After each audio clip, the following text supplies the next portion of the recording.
அனைவருக்கும் வணக்கம். இது பிஎஸ் இன் கிச்சன் யூடியூப் சேனல்.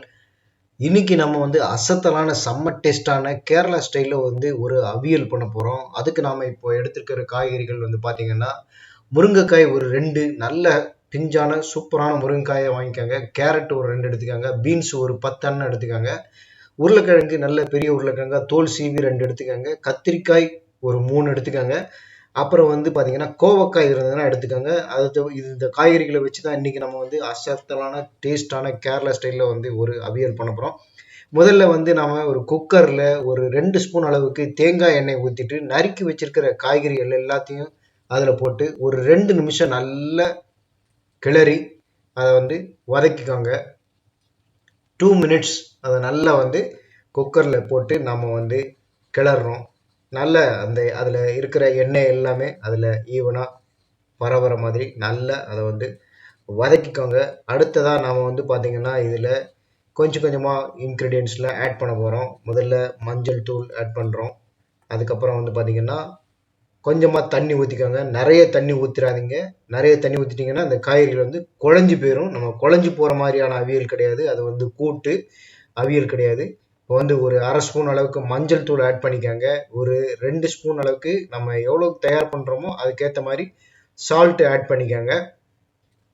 நான் இதுக்கு 2 ஸ்பூன் அளவுக்கு கல் உப்பு ஆட் பண்ணிக்கிறேன்.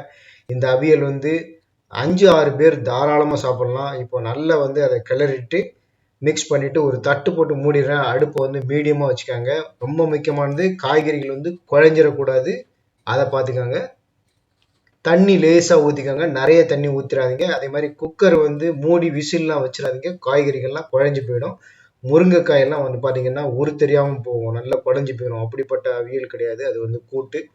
இந்த மீன் டைம் நம்ம ஒரு அரை மூடி தேங்காய், ஒரு 4-5 பச்சை மிளகாய் காரத்துக்கு ஏற்ற மாதிரி போட்டு நல்ல துருவல் மாதிரி தண்ணி ஊற்றாமல் அரைச்சி ரெடி பண்ணி எடுத்து வச்சுக்கணும். இப்போது இந்த காய்கறிகள்லாம் வெந்திருக்கா பார்த்தோன்னா நல்லா வெந்திருக்கு. அதே சமயத்தில் இது குழையவும் இல்லை. இந்த டைமில் பார்த்தீங்கன்னா நம்ம அரைச்சி வச்சிருக்கக்கூடிய அந்த தேங்காய் விழுது இப்போ இதில் போட்டுறேன். பாருங்கள் எப்படி உதிராக இருக்குதுன்னு சொல்லிட்டு. கூட்டுக்கு அரைக்கிற மாதிரி குழைய வச்சிடக்கூடாது. துருவல் மாதிரி அரைச்சி வச்சுக்கணும்.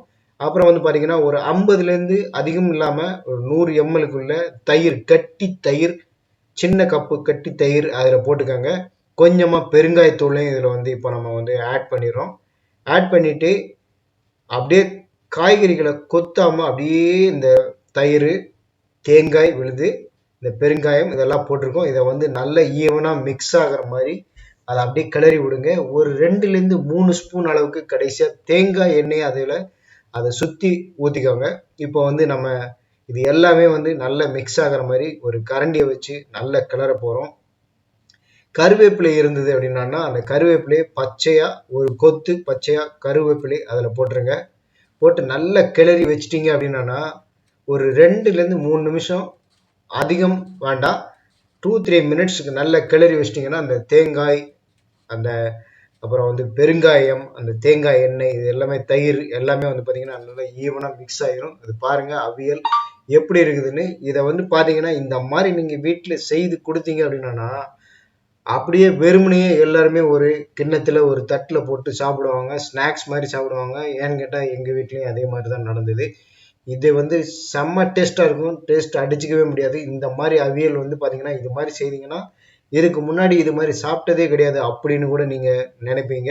இதே மாதிரி அவியல் நீங்களும் செய்து பாருங்கள். அப்ரப்டா அப்படியே கேரளா ஸ்டைல் தேங்காய் எண்ணெய் ஊற்றினா அவியல். இதே மாதிரி நீங்களும் செய்து பார்த்து நம்ம வீடியோ பதிவுக்குள்ள உங்களுடைய கமெண்ட்டுகளை தெரிவிங்க. வீடியோ பிடிச்சிருந்ததுன்னா மறக்காமல் லைக் பண்ணுங்கள். உங்கள் கான்டாக்டில் இருக்கிற சோஷியல் மீடியாவில் இருக்கிற எல்லாருக்கும் இந்த லிங்க் ஷேர் பண்ணுங்கள். அப்படியே மறக்காமல் நம்ம பிஎஸ் இன் கிச்சன் யூடியூப் சேனலுக்கு அடுத்தடுத்த இது போன்ற வீடியோக்களுக்கு, சமையல் வீடியோக்களுக்கு சப்ஸ்கிரைப் பண்ணுங்கள். திரும்ப திரும்ப அதை தான் நான் கேட்குறேன். நன்றி.